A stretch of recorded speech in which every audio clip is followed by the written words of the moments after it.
Welcome to Writers Blockbusters, the show where we treat the final edit of the movie like the script. I'm one of your hosts, Bob Rose. I'm at Thundergrunt Bob on all the social medias. And right now, Jimmy is going to introduce himself. I am Jimmy George. I am a screenwriter and script consultant. My Twitter handle, by the way, is at Jimmy R. George. And now Jamie's going to introduce himself. Oh, yeah. I jumped you. That's fine. Yeah, good. I am Jamie Dash. I am a screenwriter, and I'm the writer of the book Save the Cat Writes for TV, and the book the Save the Cat. I can never remember the title of my own book. The Save the Cat Beat Sheet Workbook. I have to check the cue cards before I. Okay, and today we're going to talk about, I think, literally the oldest movie we've ever discussed on the show in over 5 years. And I can't tell. Is this the first black and white movie we've ever done? I believe so, yeah. Unless you guys watch the colorized version. How dare you? No. We're going to talk about It's a Wonderful Life. Before we get into the discussion topics, we're going to go around and we have an interesting movie today because this is a movie that both of the other guys watched for the first time for this show. So let's go around the table and just give our hot take without the script points. Let's start with Jamie. Yeah, so I've never watched this movie. Like Bob said, it's been around forever. And I thought I knew what this movie was, and it actually surprised me what it was. I thought I knew everything about it. I thought the movie was just the third act. That's kind of what I thought. I thought everything was much like Christmas Carol. I thought everything was kind of a flashback. And it's kind of why I avoided it, because I was like, that sounds boring. I was like, I don't really want to watch that. So I've avoided it all these years on a false premise, because I knew the whole thing about Clarence, and he wants to commit suicide, and the angel gets its wings, and running through the streets, and all the stuff. I've seen SNL parodies. I've seen clips of it. I've seen the whole third act. I pretty much knew, but I thought that was the movie. I didn't realize that was only the third act. It didn't even show up really until the third act. So the movie actually surprised me in some ways, and I thought for a movie, especially for a movie of its time. It held my attention, I think, because I was surprised. It was paced excellently. And the payoffs in it worked for me. I mean, they stirred my emotions and stuff like that. When it got to the end, even though I probably had seen the end before and I knew it was coming, that ending totally worked for me. So the whole movie paid off for me. And I really enjoyed it. So back to why I probably haven't watched it. So when I was a kid, and we'll talk about this, or I can talk about this now. So this movie, it was a box office flop when it came out originally, and we just looked up. Wikipedia says it made 3.3 million off of like a 3.2 million budget or something like that. So I'm not even sure what that means. I'd have to look up, but I know this movie was considered a flop and kind of hurt Capra's career at that point. But then there was this whole copyright renewal issue. So they forgot to renew the copyright, or they didn't care. I mean, similar thing like when I was growing up, Night of the Living Dead. Night of the Living Dead, I was about to say. Yeah. That's the other. I mean, there's tons of movies like this, but that's the one that fell into the public domain, and you could just put it on anytime. In theory, you could remake it or something like that. This movie had so many VHS releases because of that. Like, yep. Literally nuts. Yeah. I always think about that. Like, should I go and get all the public domain books from Amazon, but then change them subtly and say the director's cut or something like that, because they're all in the public domain? Like, I always joke about rewriting Frankenstein. So Frankenstein's the monster and not just the doctor. And I'm just going to publish that, but that's all I'll change. Otherwise it'll be the edgelord Frankenstein. right. So anyway, then this movie replayed over the 70s and the 80s. But I have to say that if I just turned it on, it looked kind of boring. Like, it was just kind of like, oh, it's an old dramatic movie. I really don't want to watch it. And because it was never appointment TV, because they just kind of replayed it over and over, it wasn't like 9 o'clock, the big movie. So I would never really catch it or anything like that. I was probably watching Halloween or something instead of this movie anyway. So I never really caught it as a kid. And it doesn't feel like it became a true classic until after I was a kid. Like that's after everybody had seen it and they got together and said, "This is the best movie. That's my favorite movie." So it was kind of came late when it was like the classic movie to watch. It just kind of fell off my radar. So anyway, this was one of those movies.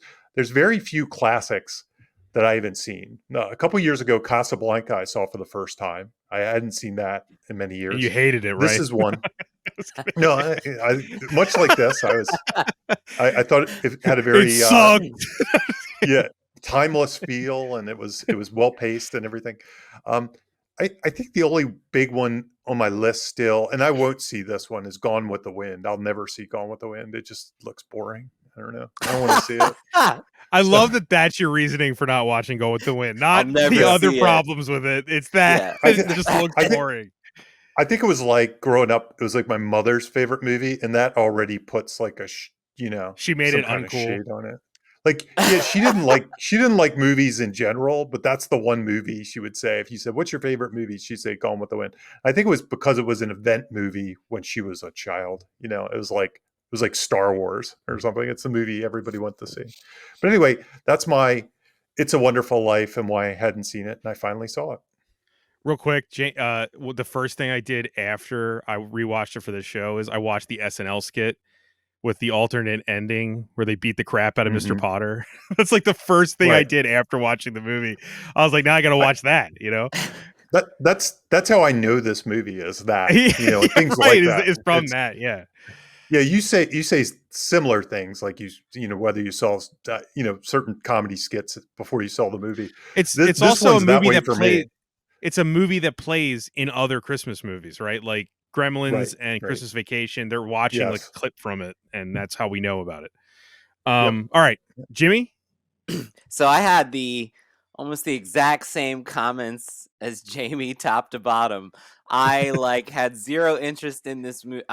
It's like one of those classics that I just turned my nose at because I was like, oh, it's like a 1940s Christmas Carol. Like I love A Christmas Carol. It's like one of my favorite stories, and I've seen many iterations. But the fact that it was like what I thought was going to be just like a 1940s take on that, I just wasn't drawn to that. Like Jamie said, the pop culture sells a very different premise, a very different experience than what this movie actually is. And so when I started watching it for the first time, so I saw this movie for the first time 12 hours ago once. So um That's nuts, the man. That's the still nuts to me that you guys hadn't seen it.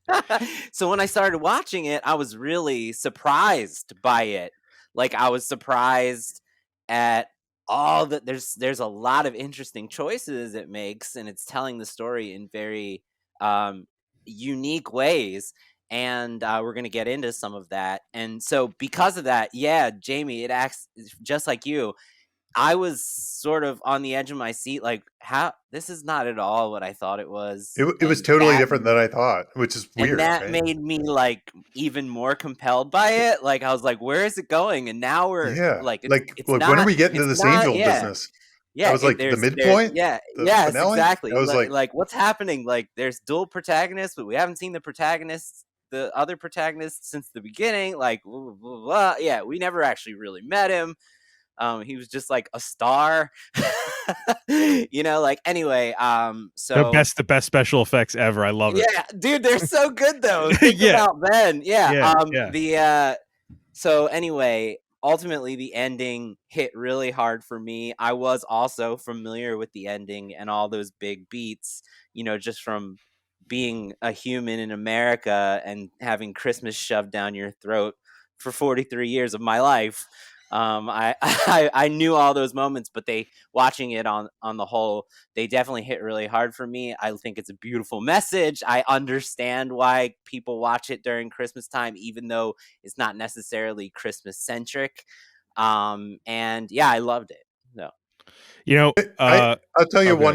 one other quick thing is in some ways, when I was watching it, I was like, if I would have watched this as a kid, all this banking nonsense, it would have been like watching the Phantom Menace when they had all the trade stuff, and I Yeah, would have been Trade like, Federation shit, stuff. the kids really want to listen. But as an adult, that stuff kind of fascinated me because I was like, I was trying to understand how the world worked back Prequels are then. less bad as an adult.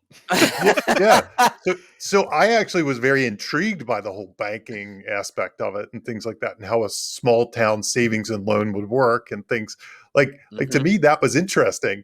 Whereas a kid, I was probably like, I don't care about this. You know, where's the It's angels and black and white devils and guys in yeah, suits talking about money. It's like, right, for, right. I was gonna say for me to respond to both of you, my excitement on this episode is I knew you guys were gonna say all the things you just said because I was like, the two of them. In my head, I was like, the two of them probably don't know what this movie really is because the way you guys when we talked about it, I could tell I was like, they think the whole movie's that last 20 minutes. Yep. And I was like, they don't know that there's like this whole movie. And I mean, that's got to be a lot of people that watch it for the first time. I've actually watched reactions on YouTube where people were like, what's this movie that's happening that has nothing to do with an angel, you know? And I love that. I love the fact that you guys absolutely picked up on that and we're like, wait a minute, I've been lied to for all these years by pop culture. Um, for me, like I've said this before, I'm a Christmas boy living in a Halloween town. We live in Baltimore. I love Christmas more than anything, more than most people. I just love Christmas. Like the whole thing. And so this movie, I watched it when I was a kid. I didn't understand it at freaking all. Like it, like Jamie said, this wasn't my favorite Christmas movie as a kid, but it was on television. I would watch it, but I didn't understand any of it. I've seen it a bunch of times, but now as in my 40s when I watch this, it's like one of the greatest movies I've ever seen. Like I literally love it to death. It's one of those few movies where it got so exponentially more important in my life every time I watch it. Every time the older you get, the better it gets. Because I didn't understand it as a kid. It's not really for kids. It's not like something a Mhm. kid, you know what I mean? Like No. Jamie said, there even now I'm a little confused about some of the banking stuff when they're talking about it. Like I'm like, okay, wait, he doesn't. Okay, I don't know how that works. You know what I mean? But it's still a really important movie to me now. So I'm the one that's coming into this with like a lifetime of varying experience with it.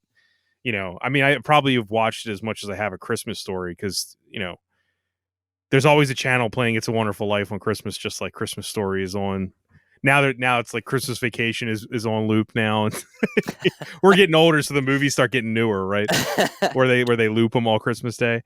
When Um, when I was a kid, there were three channels, and that's when you saw these movies. You never yeah, could yeah, see Rudolph or Frosty or or Charlie Brown, except one time a year. But this movie wasn't among those traditions. This movie was playing yeah. at 4 o'clock on Channel 45 after Captain Chesapeake or whatever. This was a different type of thing, and that's why I don't think I really watched it. Like those other ones were event television that I watched every single year over and over and over. Not so much for this one. This was one I would have had to seek out or flip the channel and been like, "Oh, okay, there it is," and There it kept is. watching it. Yeah. Can I just say too, like for the show that we have here, the Frank Capra business about this being a flop, and I'm sure this was crushing at the time. Like, you know what I mean? Like the crushing nature of having this movie, which obviously has a ton of love put into it. It's like one of those things where somebody dies and you wish you had a time machine. You can go back and tell them that what they did mattered. You know what I mean? Like It's a Wonderful Life is watched every single year and probably will be for Yeah. the rest of human civilization. And it's Right. like he might have died not knowing that it was that. You know what I mean? So That's I guess the lesson I'm saying is make your thing. You yeah. never know. It might be Yeah. completely ignored, and then one day you're Picasso 500 years later. I, you I'm know? sure. I'm sure that's the fate of Two Front Teeth, my Christmas movie. Yes. Go see it. There you Jamie go. Nash It's will on be like YouTube. Jamie. You'll be the Shakespeare of like the year That's right. 3500. Dude. No, Two I front did. teeth will be taught in English classes and shit. I Yes. didn't before we move on. I did read something during a little bit of research for the episode.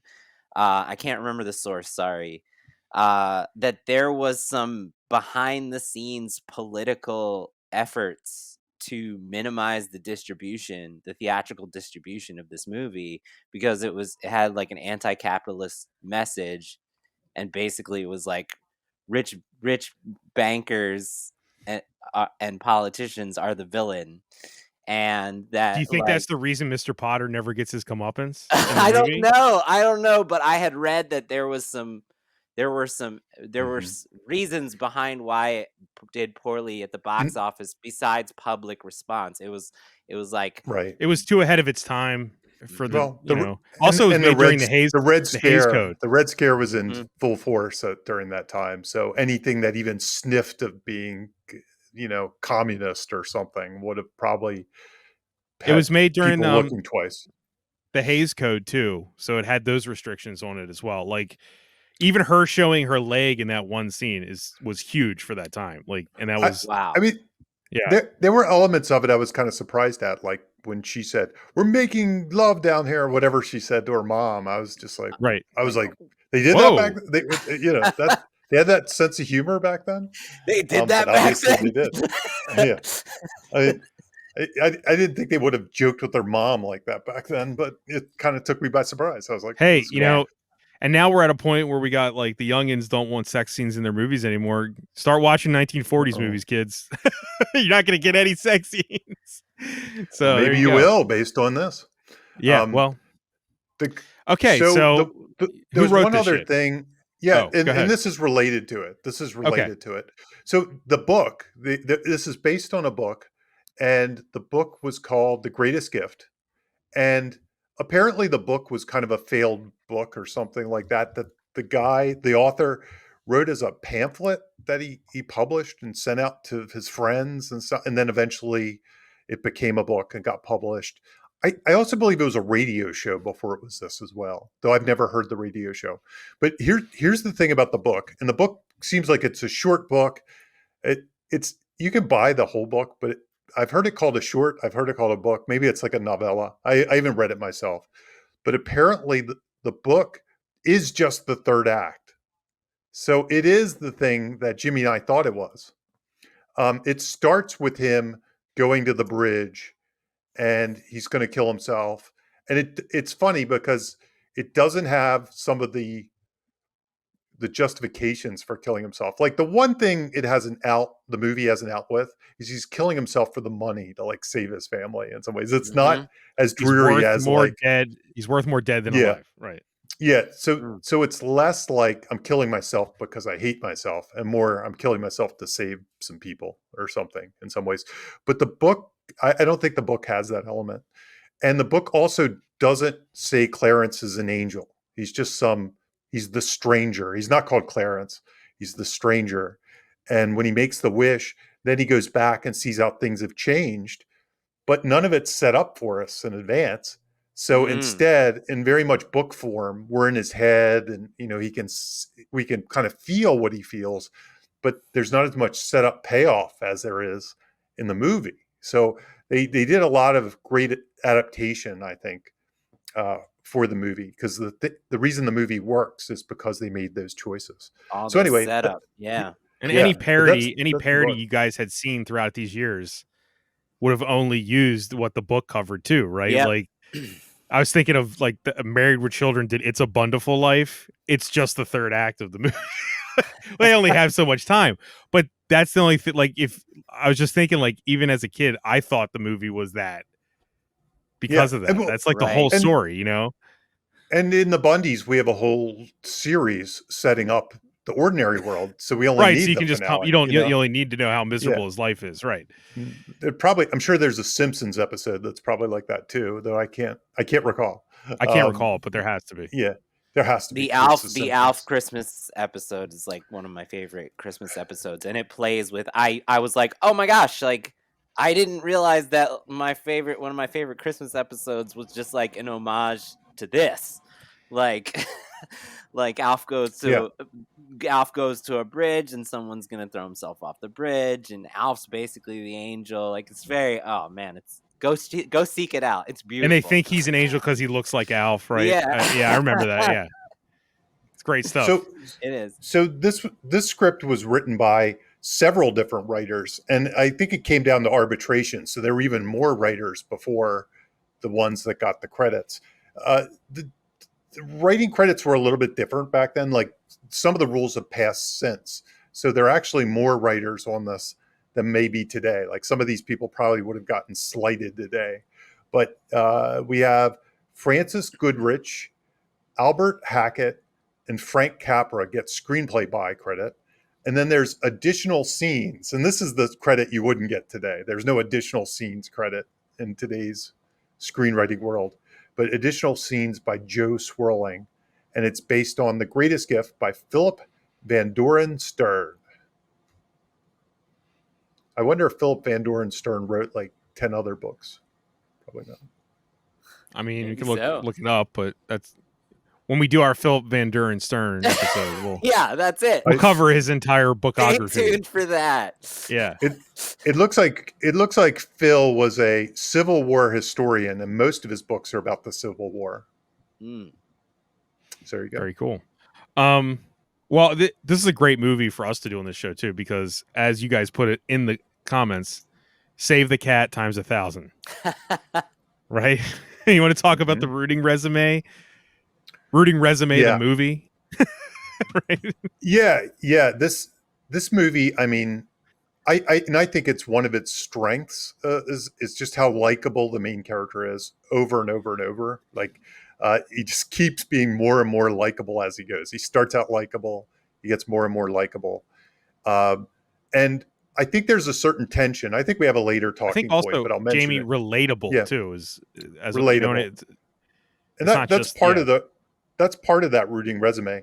But I think there's a certain tension. We're going to talk about, I'm mixing things up a little bit, but in the very beginning with the angel, kind of, and they're talking and we see the prayers, please, pray for him, please pray for him. He's such a good person. And this, and there's this whole, like, how did this guy become that kind of tension? So there's like a mystery to be solved in the narrative that's laid down. So we're started off hinting that there's somebody that's on the verge of something horrible, somebody that's given up on life, somebody that needs, and it's this guy, and it's like, what tragic a guy who set of people love circumstances. this much. Mm-hmm. Yeah.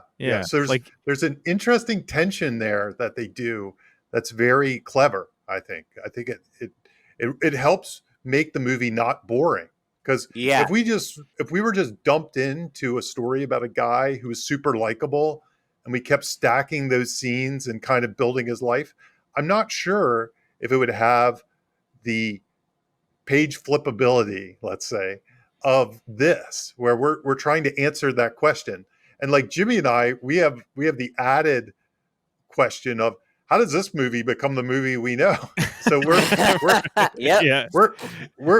constant, and us being screenplay people or story people, we're like, is it going to happen in the break into two? Is it going to happen in the midpoint? At least these are the conversations I had going in my head. So anyway, back to the original question. He has like stacked save the cat moments in the very beginning of this thing, plus a ton of rooting resume moments. But his save the cat, he saves his brother, he loses his hearing, it's a sacrificial save the cat, save the brother kind of moment. He saves the pharmacist, essentially, and saves the person the pharmacist is going to give the medicine to. Yeah, right. Yeah. And he takes some hits to the ear, which makes his ear bleed, which apparently I read that was real. The actor hit him too hard and his ear actually bled. Oh my gosh. Oh yeah. Because I thought the bleeding was over the top. I was like, really? That's kind of crazy. But then I read somewhere, I don't know, some of these things could be apocryphal, but I read that and I was like, oh, that's weird. So he takes some slaps to the ear and as his benefit, he stands up for his father. At one point, he actually kind of stands up to people. And it's just like one thing after another. I mean, all the way to when he has his wedding and he gives up basically his honeymoon and his gift money. And, it just keeps going and going and going. And his wife also has a rooting resume too. They're like right alongside of him. She gives the money up just as fast as he does. Yep. He gives up he gives up his future for his brother's future. He gives up. There's just so many. They just keep stacking. But just rooting resume wise, I mean, I think everyone but one rooting resume thing and I didn't do this in advance, so I figured I'd read them off and we could just talk about it. So rooting resume is something I came up with for Save the Cat Writes for TV, and it's just a common checklist of like inspiration of how to get the audience rooting for your main character. And these are some ideas to put. Usually you put these in the setup. You usually put these in the first 12 pages of your story during their ordinary world. And most characters are very flawed, right? So this is kind of a balance. It might be, I don't like that guy. Oh, wait, maybe I do. Maybe he's more like me. He's three-dimensional. So I'm going to throw some out and we can talk about, like, I'm sure they're all in there, except for one. The last one, I'm not sure, because the last one is they're the best at something. I'm not sure that he's the best at something. I mean, maybe generosity or personal he's the best sacrifice. The most generous. He's the best at the best at being himself. Yeah. Something like that. And for your own stories, you don't need to have all of these. Even one of them suffices. But it's always interesting when you see people have multiple, if not most of them. So they're underdogs is number one, and this is the most important one, I think, in some ways. I think if you can establish a character as an underdog, you're in good shape. What do you think? Underdog. How many you ways probably wouldn't is he an cast The underdog? Rock in a remake. You know what I mean? It's like Yeah. Or It they wouldn't probably work. would. I might. think he's an underdog to Mr. Potter, and that's that's absolutely. enough. That's enough. Yeah. Like if we're looking, The whole town kind of is, and he's kind of the voice of the town, right? Yeah, He's like he's the champion of the town, and so you could say he's an underdog in the quest, which we're going to talk about soon, to keep the building and loan afloat. He's definitely an underdog in that situation. So I think it tracks. That's the small business that is up against the man, so to speak, right? And that puts him as a huge underdog. There's even other things like his, I would say his father definitely is an underdog, and he kind of comes in underneath his father, and we see that they establish. We feel what you're describing for sure. Yeah. And okay, they care about someone or something, and this is often Save the Cat, or something like that as well. What doesn't George care about? I mean, like, right? Outside of himself, I mean, obviously his brother, his family, things like that. But there are other things. The people of the town, that people have housing. Yeah. They try very hard to make their lives better. They're dreamers or they're failures, and this kind of gets to his wanting to leave, his big plans that always get thwarted. They're fun, they're funny, charming, and or something like that, or even in some cases sexy or romantic. And the whole courtship with his wife is him fooling around and making jokes. Exactly. And, the dance scene. It's definitely silly. They fall in the pool, instantly embrace it, and start laughing. I mean, it's like, it's almost like they're going through this checklist almost chronologically, because this is how they kind of. It's like you wrote the check. It's like the checklist was written from It's Wonderful Life. Right. I was like, oh, okay, let's see how they do it. We know their struggle. They have secret pain. They have painful pain. They confess their flaws, or they're in mourning. These are some possible things that could happen, but we know their struggle. I think he's mourning his father for most of the movie. He's mourning his father. He's mourning his dreams. And I think we're in on his mourning of his dreams. I don't think as much as he shares that in frustration, I think we feel, because we see those moments when he realizes he has to sacrifice them, but he doesn't make a big deal about them. You know what I mean? We're kind of the ones we do. Yeah. We feel it when he feels it, where other people just kind of like, hey, too bad, you got to do this, and they don't really think about his pain. We wish we were more like them. They're self-sacrificing is the top of the list. They're generous. They're resourceful. They're loyal. They're the smartest person in the room. I think in some cases he is the smartest person in the room. Definitely. He's definitely the smartest person morally, like, he's the one who's got he knows what's right above, the businessmen Yeah. he's surrounded by, and yeah. They overcome their fears. I'm not sure that he has that particular one here because I think he's kind of courageous in some ways. Yeah, yeah. They never give up. They This is one I think totally tracks though. They cut through the BS. Um, I think there are times where he calls it like it is. Like, hey, Potter, I know nobody else will stand up to you, but I'm going to just cut through. Mm-hmm. And they live by an honorable code is another Yes, one that definitely. happens. And I think he has that. Last but not Damn, least, Jamie. Like yeah, I straight mean, down he's the got all of line, them. man. Yeah, they're just like us. They share common mundane problems, just like us. They live mundane lives, and they give us honest, vulnerable peek behind the curtain. Like we can see the real them, revealing things like maybe we're embarrassed to admit about ourselves or things that remind us of those we love. And I think he has those too. I think in some ways, his struggle with doing what he thinks is the right thing, but also wanting his own kind of selfish desires, which are normal desires. They're not selfish at all. I Yeah. think that's very similar to a lot of us. And He last but just not wants to least, get they're the one best of thing that he them. wants, and it doesn't ever happen except once, right? The only thing he Right, ever gets right. that he wants is the wish on the bridge. That's the only time he actually Isn't gets that anything. great? Yeah. Yep. And so that's all of them. And the interesting thing about this movie is they keep coming and coming and coming. They don't just happen in the setup. For most of us, putting them in the setup, but then also honoring the things we put in the setup, like if they are underdogs, their Consistency. Yes. consistency is important. Um, this movie is very unique in some ways in that this is a very likable, optimistic character. You know what I liken it to? I always love movies with characters like these, but it's very rare we get them. It's Mm-hmm. very rare we don't get the asshole who saves a cat, right? That's what we usually get. We usually get a complete jerk. We usually get the killer or something like that, which I love those movies too. But it's very rare we just get positive. This is a great person. I love this person. I wish I was like this person. The one movie that comes to mind like this, and I think it's why it's very Capra-esque in some ways, is I was Shawshank gonna. in some Yeah. ways. Yeah. Shawshank is very, I mean, that's a movie that stands out to me as a very optimistic person despite his circumstances, a very honorable person that the world kind of I mean, beats down. But Darabont literally tried to make a Frank Capra movie, he The did. Majestic. He did. He Yeah. did. So I mean, Yeah. like, it's definitely on his mind when he makes movies. Yeah.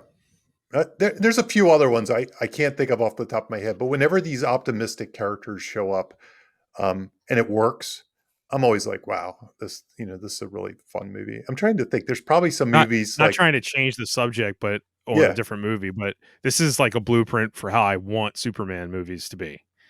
yeah, Kind of, yeah. you So know, so I wanted like to seriously, yeah, you made me think of this. That bouncing off of that, like, yeah. I I do think there's a paradox in that's interesting.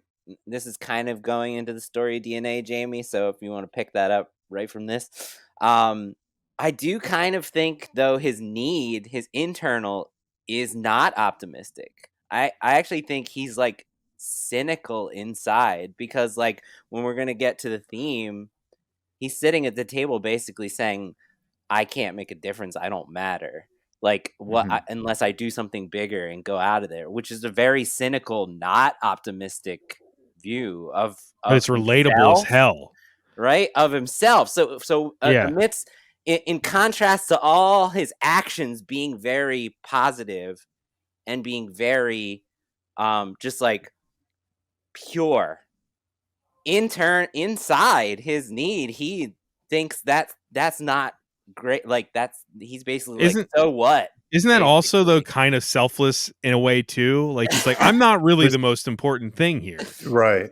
I'm But not It really he, feels like, needed.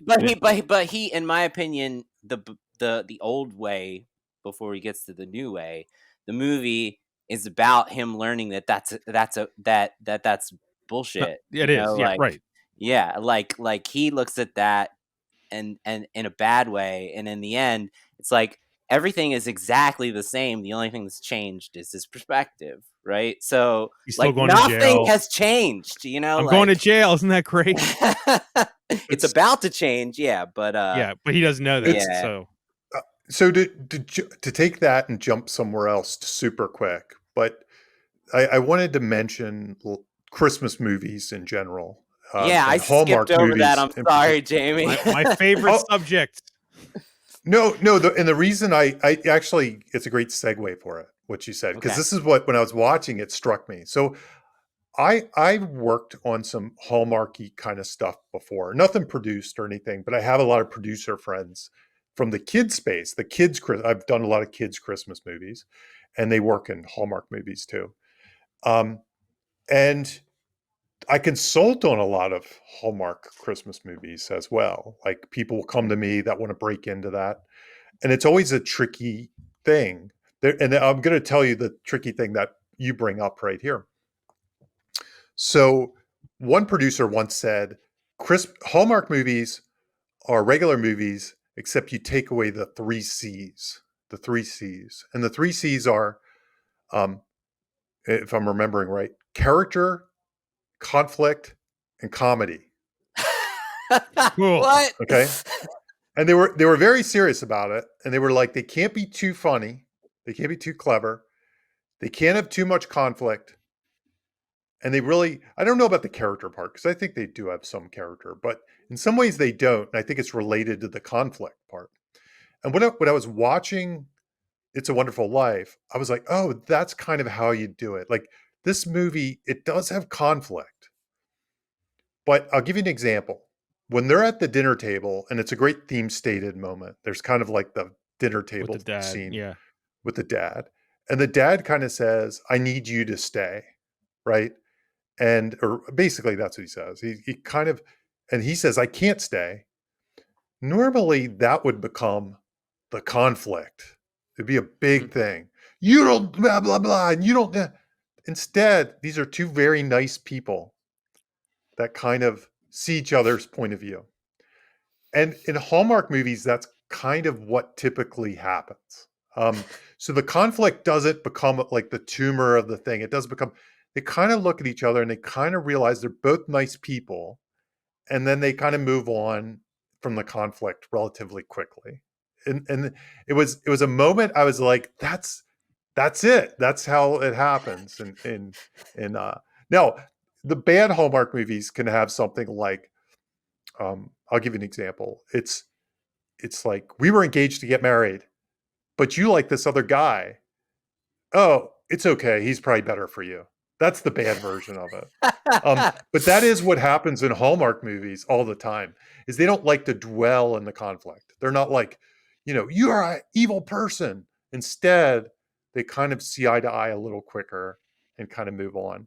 And I think this movie does that because George is such a nice guy that he does not, he makes his decisions and they're the right decisions.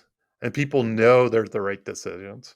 And, instead of like when there was the run on the bank, he makes the right decision and he convinces everyone that, and everybody's like, okay, we'll go along with you. In other movies, that might be like, F you, we're going to the other guy. And oh no, now he's got to figure it out. There's something about, and I don't know if this is true of all Christmas movies, but I can tell you that this is what I've been instructed by producers of Hallmark movies is they have to keep that optimism and not get too involved in the conflict and not be too funny. That's my hardest thing when I read them. It's one of these important things, but it doesn't mean, and this is where It really you says can't have something a about story. the audience. Jeez. You Don't can't be have a too story funny or without clever. you can't have a story without conflict. So that's where people can screw this up. Like they'll be like, well, I'm making a Christmas movie. I'm not supposed to have conflict. And then it's not a story at all. It's just like, and then we made cookies and then we put up the tree. And the Hallmark movies aren't quite that. They feel like that at sometimes, but they do have conflict. They do have stories. They do have, hero goal, obstacle stakes. It's just they don't wallow in the conflict in the same way. They have a different way of approaching it. And I think this movie, and it just kind of struck me, I didn't do an analysis, but I think there's elements of this movie that can help solve that problem. is what I'm trying to say. I think there are to make elements to of this make movie that Hallmark movies better. to make Hallmark movies better, or to make a good Hallmark movie, is I think you can watch this. Now, this movie does have a villain, and most Hallmark movies do not have villains per se. Um, they have struggles, but they don't have villains. I I'm a big proponent of the Christmas movie. Like right now, for writers, we're always looking for where we can. Should we write a horror movie? Should we write a drama? Should we write a blacklist movie? If you look at the streaming landscape right now, Candy Cane Lane, Amazon Prime, right? Netflix had Family Switch. Disney had whatever that heist movie was, the Ocean's 11 heist movie. They all have original, like middle level Christmas movies. So people are still making those middle level Christmas movies for some reason. I actually think if you want to write originals and you want to sell specs, Christmas movies are not a bad place to do it, in all genres. So whether it's and Hallmark makes 40 of them a year, and now Netflix makes Hallmark movies. Yeah. Netflix Right. has a whole bunch of Hallmark movies. So does Amazon Prime, Hulu. All of the stations, all these weird cable stations have, or streaming stations even have Christmas movies and Hallmark-esque rom-coms and stuff like that. So Amazon's even making sequels to these movies now. So they're doing a Christmas movie that's in the vein of a Hallmark movie, and then the next year they're doing a sequel with all the same people. Like yep. Yeah. it's No, definitely they become little franchises. They yeah. become I like, think for whatever Max reason. made A Christmas Story Christmas, the Oh sequel Yeah. to A yeah, Christmas Story, and I and think a couple they years. even want to make another one. They want to make like a sequel Well, to that. I think they made 8-bit Christmas a few Yeah, years yeah, back. That yeah. was them, right? So I think once they get one, like Netflix had Christmas Chronicles, and then they made a sequel to that, and now every year they make like Family Switch or something like that. They make one of these 4-quadrant high The concept the Christmas director of the new movies. Ghostbusters movie made a Christmas movie for Netflix last year. Like I don't know, Yeah, A Boy Called Christmas or something like that. I didn't watch yeah, it, but yeah. yeah, No, I the- remember that. Yeah. yeah. Anyway, it's a Also, little off Jamie, I wanted tangent, to but say one of the criticisms I saw of Candy Cane Lane on Twitter, I think, was how come Eddie Murphy is starring in bad Hallmark movies? yeah, I saw someone. I haven't seen it, and I'm not saying anything about the movie, but I did see somebody call it a Hallmark movie. We got our what's movie interesting? listing premise delivery in for the show, by the way. We Yeah, we spent 2 minutes listing movies. It's great.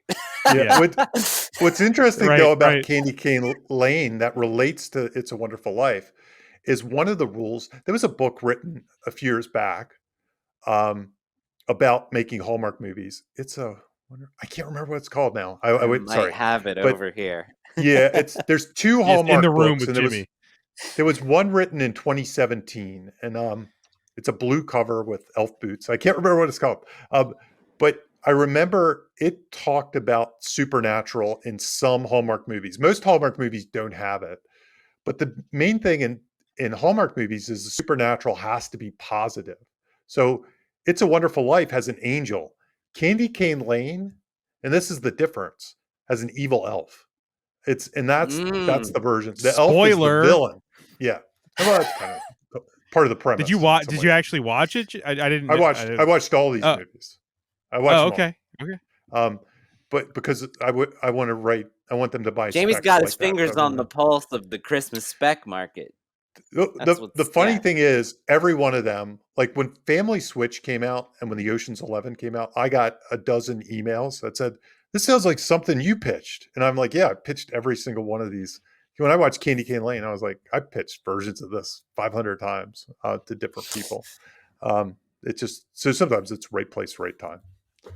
Yeah. But yeah, Christmas movies. Christmas movies. Do you want to talk about George's goals? So we Yeah. kind of went into story DNA, Yeah, but but I do I feel wanna like we talk missed a few about it things. more. Yeah. Yeah, Yeah, yeah. Jamie, I do you think it's wanna kinda important. explain that? Yeah, and then we'll go Sure. into it. Yeah. So the first like nugget, the DNA of 3 act structure, DNA of storytelling, really comes down to what's in a log line, actually. And it's something that in the Save the Cat books, Blake Snyder called it story DNA. And you'll hear this a lot of times if you read about like log lines and log line creation. So story DNA consists of the following things. It's a hero who's the protagonist. Some protagonists, and they can be bad. Like the killer was the hero and the killer when we did that last week. And the hero has a goal. Um, there's an obstacle in the way, or a series of obstacles in the way, and then there's some important kind of life or death stakes, like if they fail. So if they fail, they will die, or the world will blow up, or something. They're the Marvel level stakes. They'll lose the house. Something. They'll never get married. Whatever the stakes could be. So hero, goal, obstacle, stakes. They won't That's make it to story their theming. kids' pageant. Yeah. Yeah, exactly. Right. And then usually if Little you Miss have those, Sunshine. Little Miss Sunshine, right? Yeah. if you have those things and you mix in a catalyst, you usually have a log line. It's like after an asteroid hits the spaceship, 2 astronauts must find a way to survive, through zero gravity or else die, or whatever, something like that. Usually those 4 things plus a catalyst make a log line.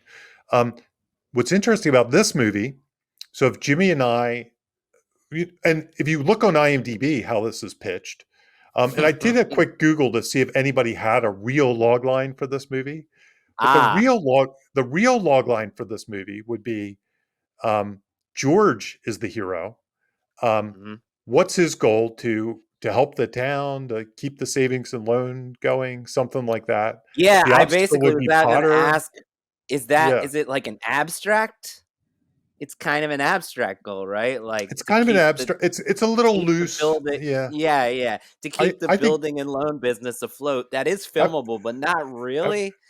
It's after his very It's like something somebody has to say. So it would be like after taking over a savings and loan business for his dead father, a yeah. a dreamer stuck in a small town. I'm doing this off the top of my head. yeah. Must try to keep the small savings and loan business operational despite the evil millionaire banker who's trying Yeah. to ruin it and take over the town, or something like that. It That's would be pretty much something. it. Yeah, Yeah. it would be something Well like that. done. Well done. That would be the real log line for this movie. Um, Mhm. Instead, the log line from the movie pitches the book, or pitches the third act. A Mhm. assistant, or what is he? Angel, or I don't know what he is. Apprentice Second angel. I don't class know. angel. Second class Angel angel. second class. Sorry. Um, must try to help a man down on his luck realize his importance, or else Do you want me to I read don't it? know. I can read Yeah, it. go ahead. I don't know why I'm making one up. But if you can, It's an angel is sent from heaven to help a desperately frustrated businessman by showing him what life would have been like if he had never existed. Right. And that is the premise we are sold, right? That's what you guys were sold for your entire lives, Yeah. right? we just assumed that was it, and that's the book Yeah. apparently too. Though the book is really George's story. It's not the angel's story. It's still George's. Much in the way I always wonder about this with the Christmas Carol. To be honest, like that one pitch is weird too, because it's just a guy watching stuff, right? He's not interacting. It's like, let's show you the TV show of your past, present, and future, and you'll decide. In some ways, the ghost of future, past, and present are the ones with the goal, obstacle, stakes. They're the ones Yep. kind of tasked with changing his life in some ways. It's another one that's a little tricky to write a log line for in some Yeah. ways.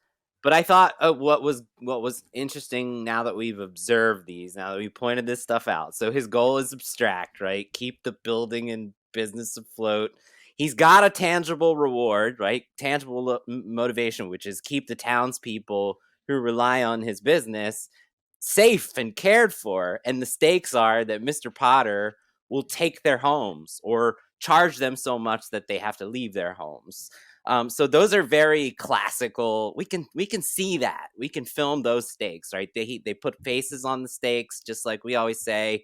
You need to put a face on the stakes. The faces are all the townspeople that we meet over the course of the story. He's got a villain, so that's very classical cheeseburger. So there are some very standard things that they use for the story DNA, but it's just so weird that the way the execution of it is very different than what we're used to seeing. And I wanted to see like what we can learn from that. Like, why does it work? You know? So that's what I wanted to throw out there for us to bounce I mean, off of. it's maybe too simple of an answer, but the setups and payoffs in this movie are incredible. I don't Mhm. feel like they're watching it now, and after doing this show with you guys for 5 years, I don't think there's a scene in the entire movie before Clarence shows up that's wasted. I think every scene before he shows up is paid off in that last 20 minutes. It's that world It- building, man. yeah, it's like it's all necessary, and it makes the ending so much more powerful. Mm-hmm. And the reversal too in between, like those, like Jamie said, if we just met them in the Potterverse world, like the Potter, Potterville world, and Yeah, didn't call it have Potterville. Don't call it sorry, Potterverse. That sounds I'm like Harry sorry, Potter. I'm sorry, That sounds the like Harry Potter. Potterville, that's the You're a power of that wizard, land. George. Yeah. But you know what I mean, like Jamie said, like if you just met these people without the context of who they were before he just never existed, then it doesn't hold the weight. And all of that is doing that legwork, all of the slow build. But We're watching. You could actually watch this movie without Clarence ever showing up until the bridge, and I think yeah, it still works. It's not as good of a movie, but it yeah. still works. You know. What I noticed that was like, holy shit, really interesting comparisons is, so this movie is 77 years old. And that comes with the fact that movies scripts were written with a different pace, a different set of audience expectations coming into the experience. And we just did The Exorcist, which was 50 something, over 50 years old. And then we just did Halloween, which is almost 50 years old, maybe 50 years old. I can't remember. So we're talking about, they're not too far apart, actually. Only a couple decades in between It's a Wonderful Life and The Exorcist. So what's interesting is they actually function very similarly. They're dual protagonist stories. We have The Exorcist and Ellen Burstyn, Michael Myers and Laurie, and here we have the Angel and George. And we are like waiting the entire movie for this collision. Like, when are these two stories going to collide? And it's an hour and 40 minutes into this movie before Clarence shows up and puts himself in the river, before that bridge scene. And that is 76%. And in The Exorcist, it's exactly 76% when The Exorcist and Ellen Burstyn meet. And in Halloween, it's 75% when Michael Myers and Laurie finally meet. So oddly, all three of these movies have these kind of dual protagonists where it's promising this collision, right? What were you going to say, Bob? I was gonna say, like, it's the echoes of the people that grow up on a certain era, then make the movies. Like I'm sure any of us making a movie now would not have that ratio, probably. Right. Jamie, I've seen your movies. I know they don't. Like, you know what I mean? Like, that's not an insult at all. I'm just saying the movies we grew up on were different Don't than the function movies. like that. William Friedkin grew up on 40s movies, right? Like, it makes sense. Yes. You know? If I was writing this movie today, the angel would probably be in the whole thing somehow. It would be, you know what I mean? Totally. You couldn't, like, let's say you cast Jack Black as Clarence or whatever. You couldn't have Jack Black That just would be show up in great. the last 75. That's actually great casting. Right. No, he would need to be on screen once every 10 pages at least, at minimum. I'm going to remake this with Nathan Fielder as George and Danny McBride as Clarence. Oh my. Jamie, just let me be involved somehow. That's a miracle right there. That is a Christmas miracle. But anyway, from a screenwriting standpoint, one thing we could learn, Jamie, you brought it up earlier, is we have superior position, right? That is a tool.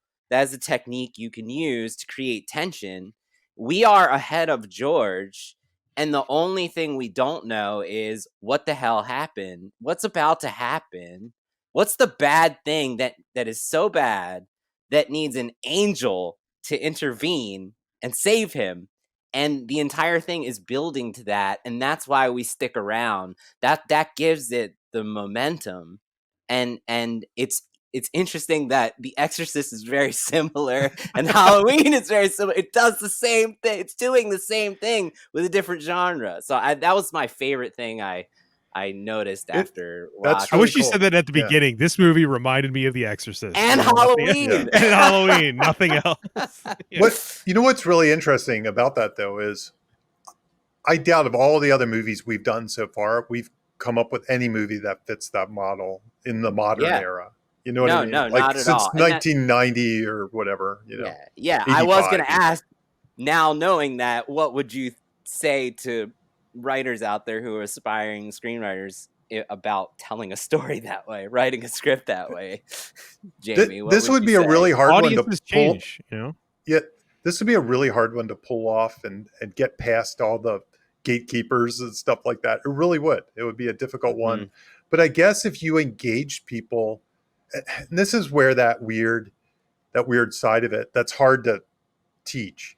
But if your story was so compelling and it worked without the angel, and then you put the angel in the end, like maybe it would still be fine because it would just be this weird oddball twist to the story that happened.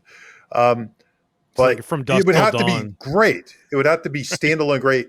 And I know what they would say. They would say, this works without the angel. Why add that thing in the end? Because it's so good that I'm, as page turning, I didn't really need that part in the end or something like that. I didn't need the extra. But yeah, I mean, that's ultimately, I guess you could do weird stuff like this still, but just like anything, it has to be so good without it. Like the gimmick, you can't sell it on the gimmick and not show the gimmick until Act 3. That I would would be very definitely hard say to it's do. a proceed with caution, right? Yeah. This seems like to make a movie like this now, you'd have to have a reputation already and a studio behind you. Like once again, Frank Darabont tried. It didn't work out. I love The Majestic, but it didn't work out at the box office and stuff. He had the cachet from his other films to do that. For an up and comer, no, I can see that. Yeah, no, it's not going to work. I mean, this is crazy, but like I'm trying to think of like what movie even comes to mind like this, and it would be something like, this is totally wrong, but Magnolia. You know what I mean? It's like Right. drama, Plague of Frogs, or something. Yeah. And it's like, what? I mean, Plague of That's what I said, Frogs. From Dusk Till Dawn. You're the describing a vampires. very mini Yeah. plot, not arc plot Hollywood Right. experience. Yeah. And Magnolia is not like meant to be a box office. Right. Exactly. That's like a guy flexing, I can do anything muscles. Right. Yeah. It's like I could just throw We a didn't- Plague of Frogs in there. We haven't done Beau is Afraid, but it's one of those movies where it's like, Right. if people That's don't the other get one it, that came to mind. right. But ultimately, the one thing I learned as far as the execution of like the structure is that this, like The Exorcist, like Halloween, proves that you can create tension. You can keep your basically A stories and B stories so far apart that we go 75% of the movie before they connect. And if you do a good job reminding us that collision is coming and continuing to show us like progress toward that collision, it's really engaging in that way. Like that's one of the tools that really pulled me into this movie. Do you feel like Rocky fits a little bit? Yes, in that it's space very too? similar to Rocky. Those numbers are a little different, because they do. It's like 50 minutes instead of 7. Yeah, they do have like a quick meetup, but the fight isn't until like the 75 minutes ish portion. Yeah, 75 is percentage. Yeah. Anyway, cool. So this movie is like The Exorcist. Got it.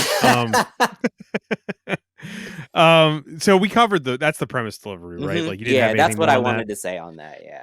Do you want to talk about the handshake technique? Yes. So as I was watching this movie, I was excited to pull out techniques that we talk about that are still used in modern day, right? They've been doing it for 77 years, right?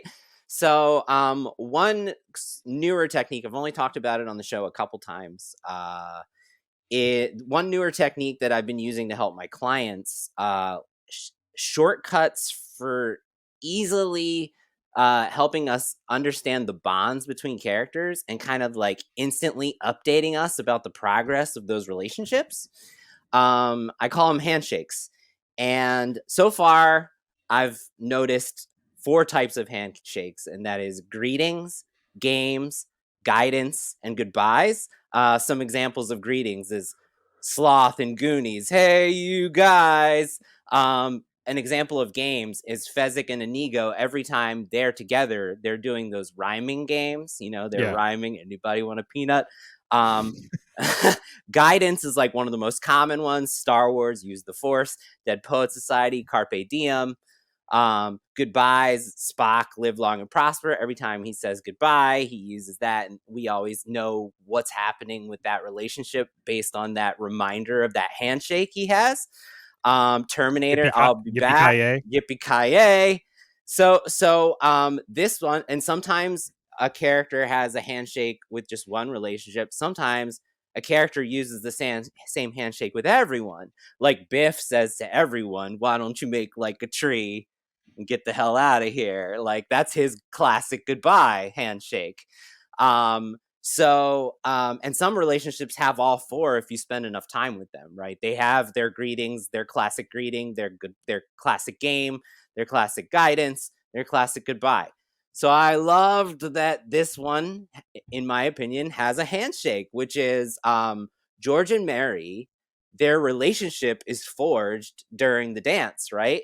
And when they come home, they're singing the song Buffalo Gals Dance by the Light of the Moon. And then George promises her the moon, right? And that is how we witness them forging this basically lifelong bond. Then every time they're together in an important moment, the story brings that song back.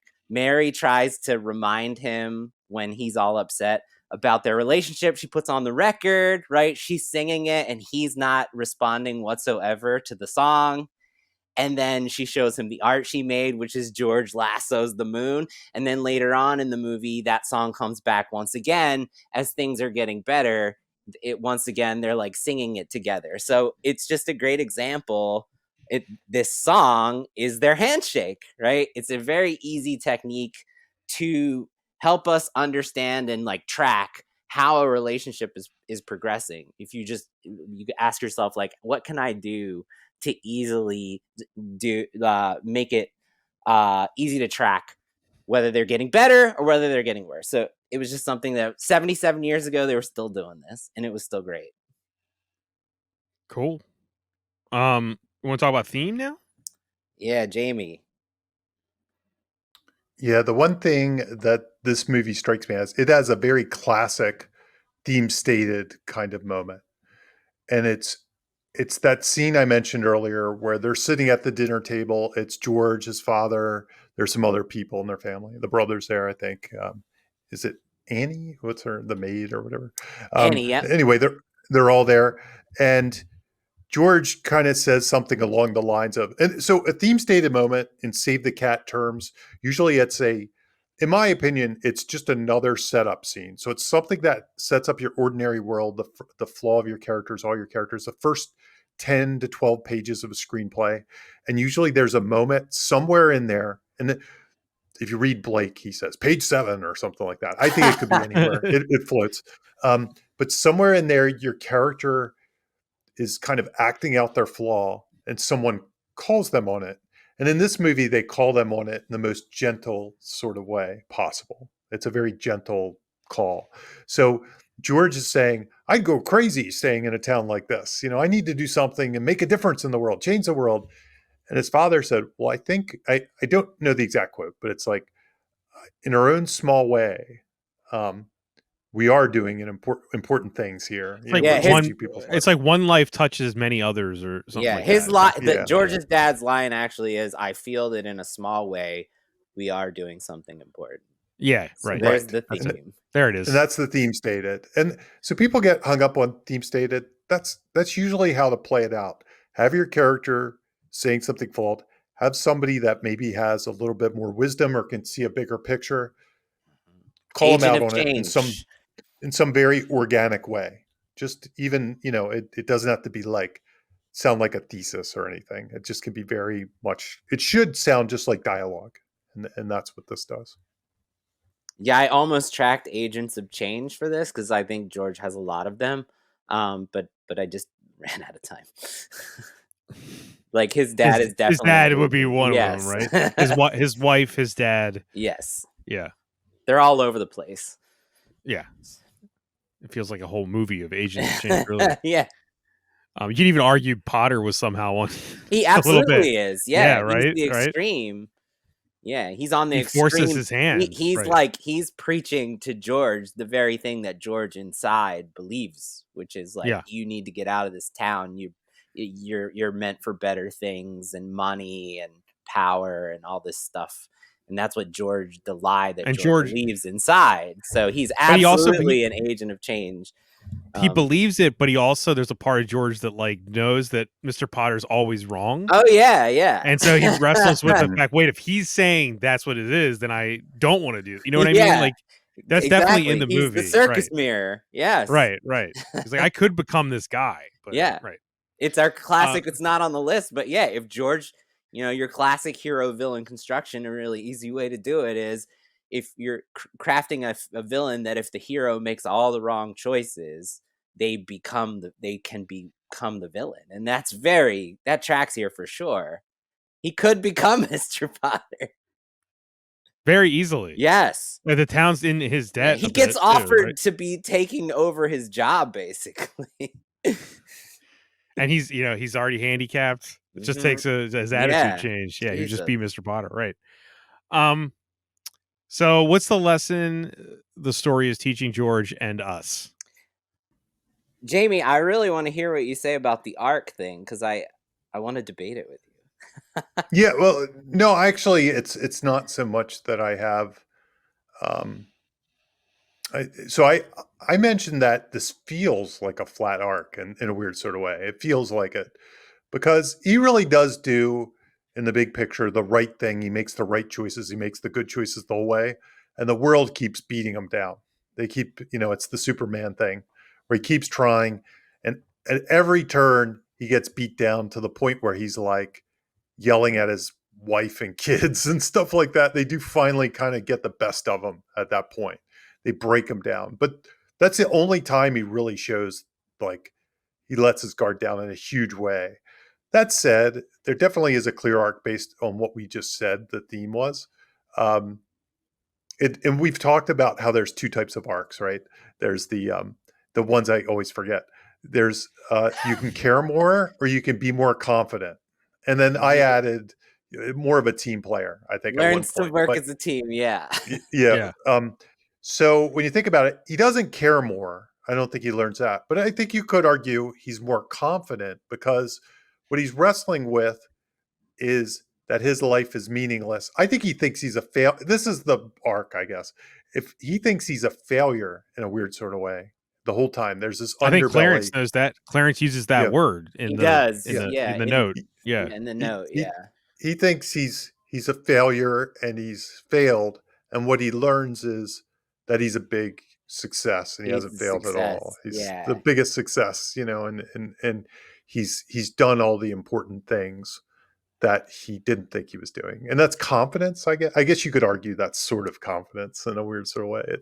It makes him feel less of a failure. So, that's definitely all there. And to the fact that, like you said, Bob, those words are used directly on the screen. You read that very phrase. No man is a failure who has friends. And that's from the character that can literally read his mind. And he's like from the heavens. So right. So it's directly addressing what George was fearing. I also wanted to bring up, as I mentioned it earlier, like it's interesting because we've talked about other episodes where we debate this thing, like would George make the same choice in the end that he did in the beginning, and that's how you track the arc.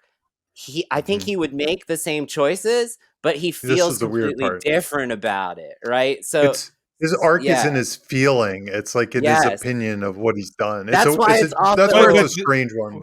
The George at the end, though, the one choice he would never make would be the bridge, right? Like in the end, that's never happening again. So there's this shift, where there's that like shift kind of of like it's like the before snapshot starts there in the third act, which is weird.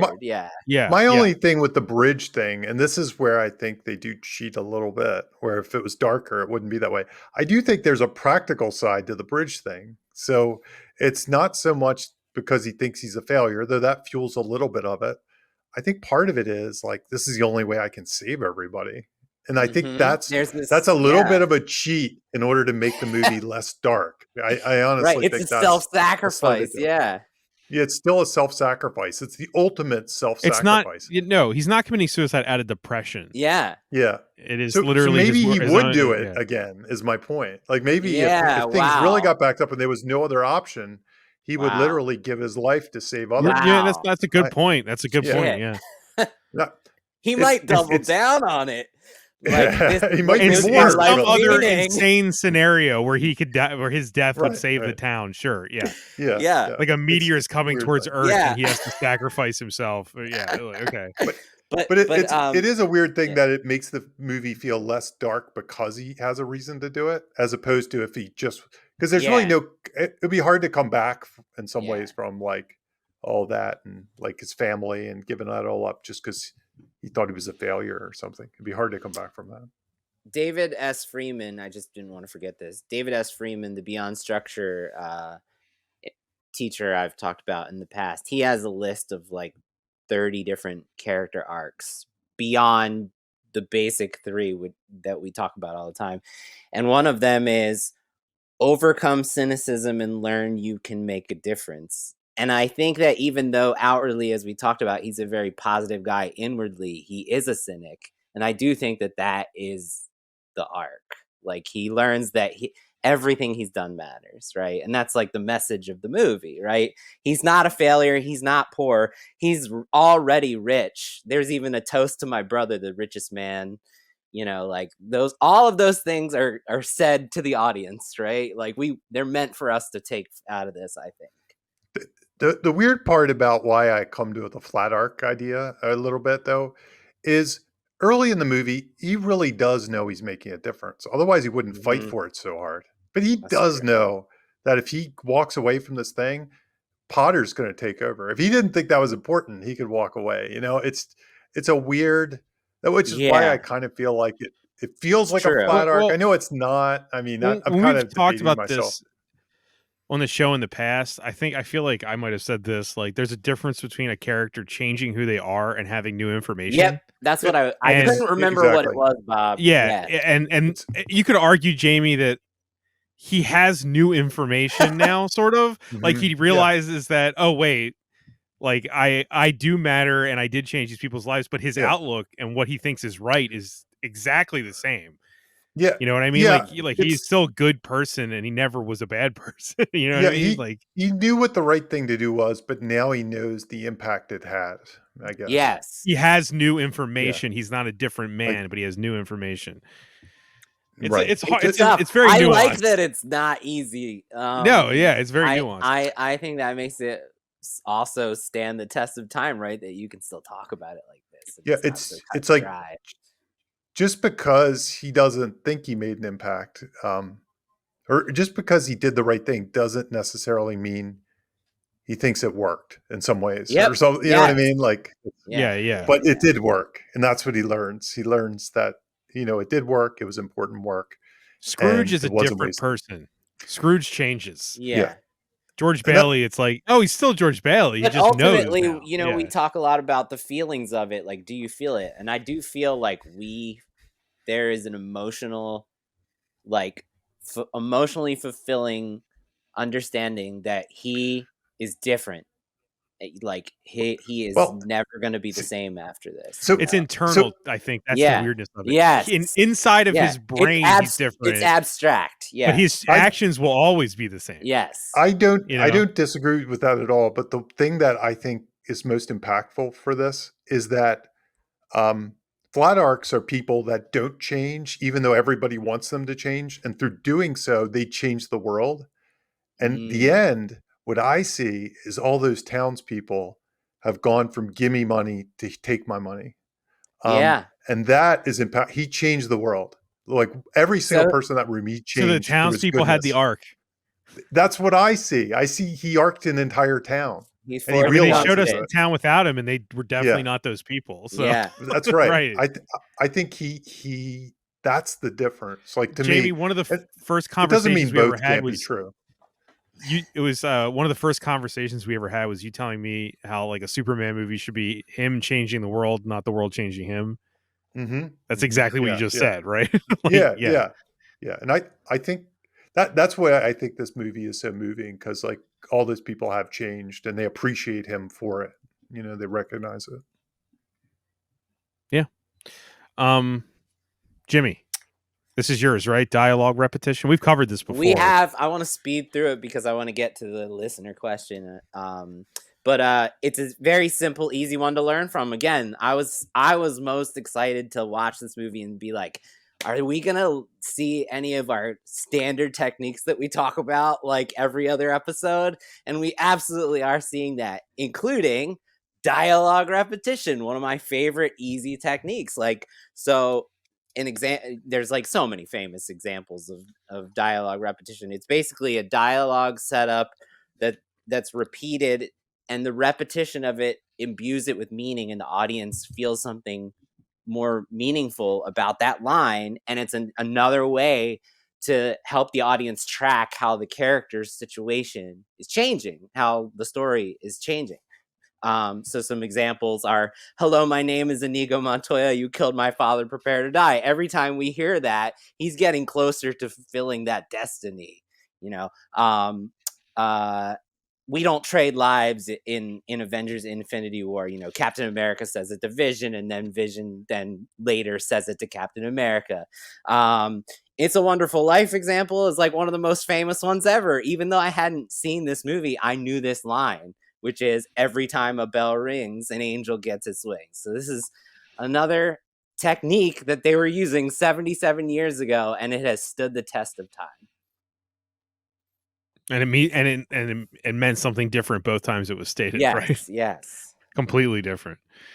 All right. Is that, I think that's everything Yeah. on our list for It's a Wonderful Life.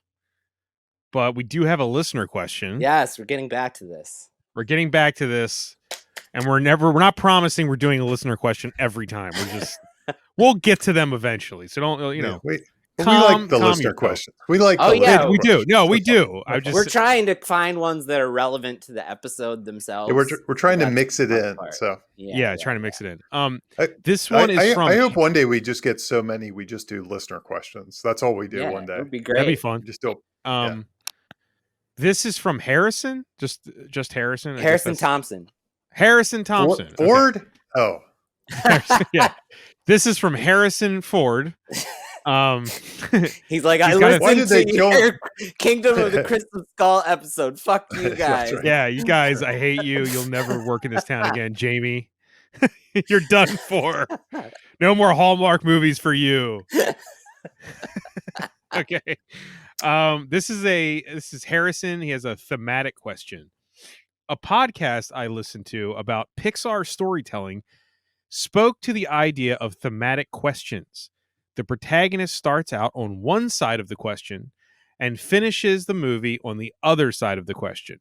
Do you have any advice for coming up with compelling thematic questions? Seems pretty relevant. Yeah, no, it does. Jamie, you want to start? Well, a lot of this stuff is how you skin it, so to speak. How do you frame it? Mhm. Like I was always I always had trouble. Like sometimes people like a thematic question. Sometimes I was always a big fan of the moral premise because I felt like it had both sides of it. The moral premise was vice leads to bad result, virtue leads to good result, and you can state your theme that way. The other thing I think that leads to the question of thematic question is what is it? Thesis, antithesis, synthesis. So your hero starts out in the thesis world, what they believe. They experience antithesis, sort of the opposite side, and then somehow they mold their two worlds together into a synthesis. You know, all these things are tools that they help your brain work. So the question version of it, it's one that I personally don't wrap my head around it as well that way, because it seems like, let's take this movie, for example. What would the question, what do you think the thematic question would be? I think it's like what matters more. There's something about, because the answer is basically a person Yeah, who's a person with friends is basically already rich, right? So can I kind of give you one? What matters more, doing what you want or doing the right thing? ooh, that's good. That's good. What matters more, happiness or doing the right thing? Mm-hmm. Yeah. Um, Yeah, that's good. And then if you you would just if you explore don't follow opposite your sides of dreams, that. is your life worthwhile? Or something That's like also, Yeah, that. yeah, that's that's it. Is also your good. life a failure? Yeah, Is your life yeah, a failure right, if you yeah, didn't follow your dreams, right? yeah. But that's what I mean. There's so many ways you can skin it. Mm-hmm. And I then think there's I more guess, than one Oh, for a I lot of think there's, movies. yeah. Yeah. Oh, absolutely. Um, Yeah. well, a lot of times I have trouble with phrasing my themes. You know what's funny? I tried to do this the other day and it works pretty well. Like themes to me, I have trouble with phrasing them, a question or something like that. This is where I find this will be controversial, like a tool like Chat GPT to actually be helpful because Oh I you don't no. can, think it's controversial. yeah, you can feed it like um, you could say something like, I want to express a theme like this in a question, and I want to have my hero express it in a question. Here's what I think my theme is. Give me 10 examples of what that question would be. Yeah. And it'll just take your words and your brain power and help you brainstorm the words you're looking for.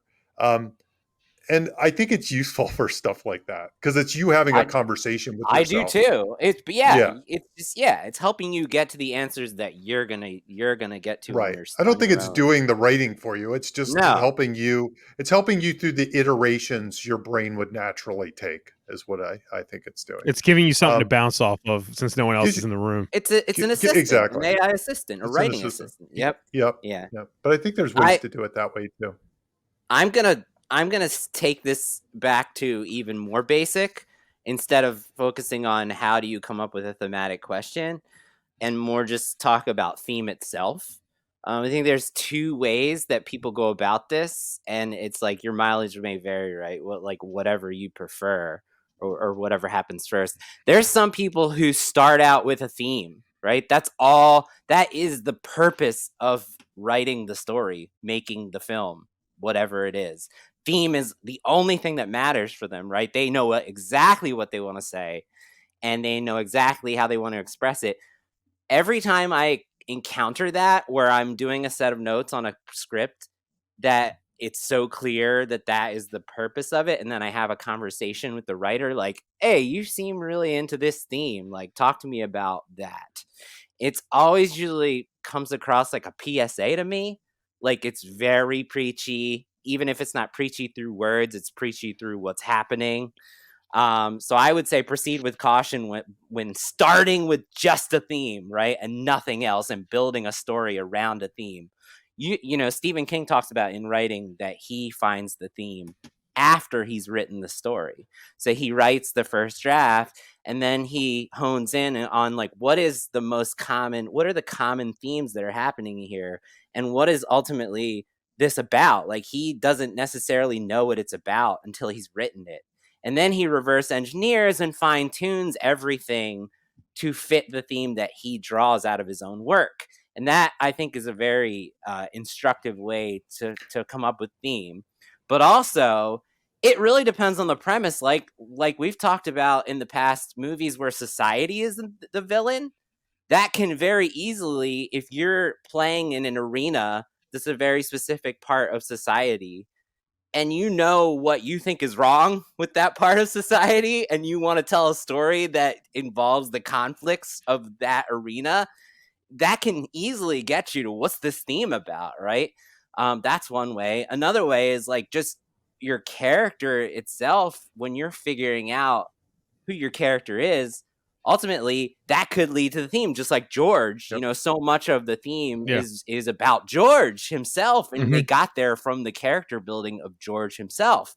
And so, like, I've talked about these exercises in the past, and I think that not only can they help you come up with ideas, but they can help you come up with themes, which is the wish fulfillment and nightmare fuel exercise. I'll do anything you need me to do to achieve the goal, except change the one thing about myself I need to change. That can get you to the theme, right? I'll do anything you need me to do to achieve the goal except face my greatest fear. That can get you to the theme. Danny Manis of No Bull Script calls these deal breakers. Coming up with your character's deal breakers can help you figure out what the theme is and how to make those work together, right? Another thing is Jamie's photo finish exercise. Like, if you kind of understand what the photo finish is, like Back to the Future, you know, the going 88 miles, all this stuff, you can reverse engineer how you can make that photo. If you have the photo finish first, you can figure out how to make that thematic, right? How can I make that express some sort of thematic lesson or debate? So there are ways to get there that isn't just like, oh, like I wonder what I want to say. So anyway, I find what's really useful is one of the first things you have to do with a pitch. They will ask you, why you for this story? That seems like a really jive question in some ways. Like, a lot of people are like, that's so lame, but they actually make you answer that. And it's usually the first thing. But I usually find that's my into the theme. Like, if I can, that same thing I use for pitches, I have to stare at the story. I'll be like, why me for this story? What does this relate to in my life? Who are the people in my life? And usually that thing that I figure out why me is usually related to the theme. And then I give that to the main character and they wrestle with the same thing that I either had wrestled with in the past or am wrestling with now. And 99% of the time, that's how I get my themes. And that's great. For me, I usually do that at the beginning of a story. I say, why me for this story? I write my first draft with that, and then I start to adjust it in the second draft and I clean it up, much like Stephen King would do. You know, I kind of find, I figure out the language of it through that. I figure out what the meat of it is and what I'm really telling through the first draft. Nice. I think that answers the question. Yeah. Thanks, Harrison. I think that does. Thank you, Harrison. And also, I just wanted to say, Harrison, thanks for being a supporter on Patreon. I appreciate it. That's awesome. Yeah, a huge thank you. That's awesome. If anyone has any other questions, send writersblockbusterspodcast@gmail.com. I check it often. So yeah, send us your questions, whatever they are. Is there anything else you guys want to plug or say about It's a Wonderful Life? Jamie's not plugging his Christmas movies, so I'm gonna plug Jamie's Christmas movies for him. Well, they're only on like streaming now, so I think they're on like Hulu. Oh, that's all. You can find them on demand. He just happens to have Christmas movies on Hulu. No big deal. Yeah, they used to be on Nickelodeon. I'm looking it up. Like, Santa Hunters is currently streaming on Paramount Plus. Okay. There you go. And what is the other one? That's right. What's the other one? Jamie, you don't even know your movies. It'll also be on Paramount Plus because they're Nickelodeon. So Paramount owns Nickelodeon. It's on Paramount Plus. Tiny Christmas is on Paramount Plus. They used to be on Hulu. Last year they were on Hoopla Hulu as well. You could buy them too. I mean, if you don't have, they cost. They are for rent on Amazon, Vudu. Like actually, $1.99. $1.99. They're short on YouTube. They're short, so on YouTube and Google and Amazon, it's $1.99. So I just think it's really cool that you have 3 Christmas movies out there, and we're doing a Christmas. What's the third one? Two Front Teeth is out there. Yeah, man, Klausferatu. That you have to look that one up on YouTube though. Oh yeah, it's not on justwatch.com. So sorry. No, Red Letter Media roasts it. That's right. You can just watch the Red Letter Media. Media roast it. Yeah, they don't know that in like 300 years it's going to be considered Shakespeare. Hell yeah. So. No. They came up with this whole thing that still makes me laugh to this day. They thought all the actors were from the Baltimore porn scene. I love that. Yeah. That's your next movie, Jamie. Yeah. Okay. Exactly. I think that's everything, guys. Yeah. Thank you, everybody. Thanks for listening, everyone. Bye-bye.